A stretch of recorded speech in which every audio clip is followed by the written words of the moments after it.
And speaking of Pacquiao, how is he? Can we get an update? Is he going to have a tune-up fight, or is he going to fight Marcus straight in September, maybe overseas? I don't know exactly that, and I don't have an answer for that. I mean, there's a lot of conversation that he would like to do a fight sometime overseas before, sometime in the spring. They're talking it. Their advisors have come back and we've been having conversations. Obviously, the more information we get from him, obviously he has a campaign right now, his political campaign that he's kind of spearheading.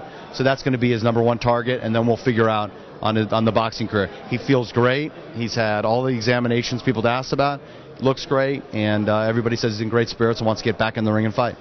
Now, moving on to topic to another subject of interest. Obviously, everybody's going to ask you, Nonito, Donaire, and Abner Mares. And, what's your whole take on just what ended up happening? Just kind of clear the air, why do you feel that fight didn't come to fruition?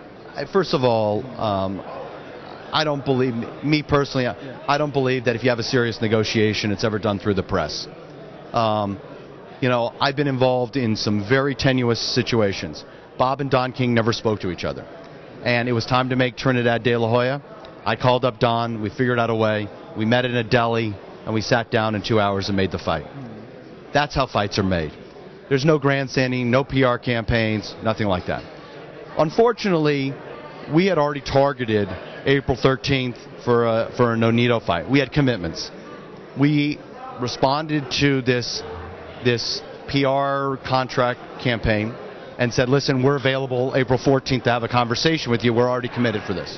And that's where we were.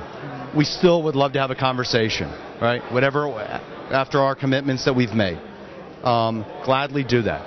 But I really believe that genuinely, big fights get made the right way. Big fights get made, and you put things aside, and you pick up the phone and you have a conversation with somebody and say, let's really see if we could roll up our sleeves and do it.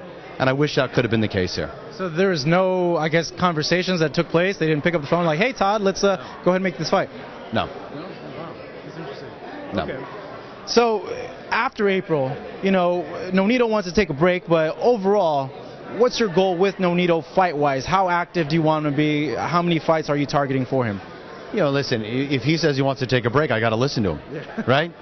Timmy Bradley's saying, I want a lot of fights this year, so I got to listen to him. I'm not going to, they're the ones fighting, I'm the ones arranging the fights. So we got to work hand in hand. Yeah. I think Nonito and Rachel are welcoming their first child sometime in July, the first week of July. That was really the necessity for the April date. They didn't want time that he was training and they wanted to be near home. Yeah. So I think that was one of the things. So I think, we'll listen to right after April what he wants to do after that. Meanwhile, Tim wants to stay very active, so we'll listen to what he has to say.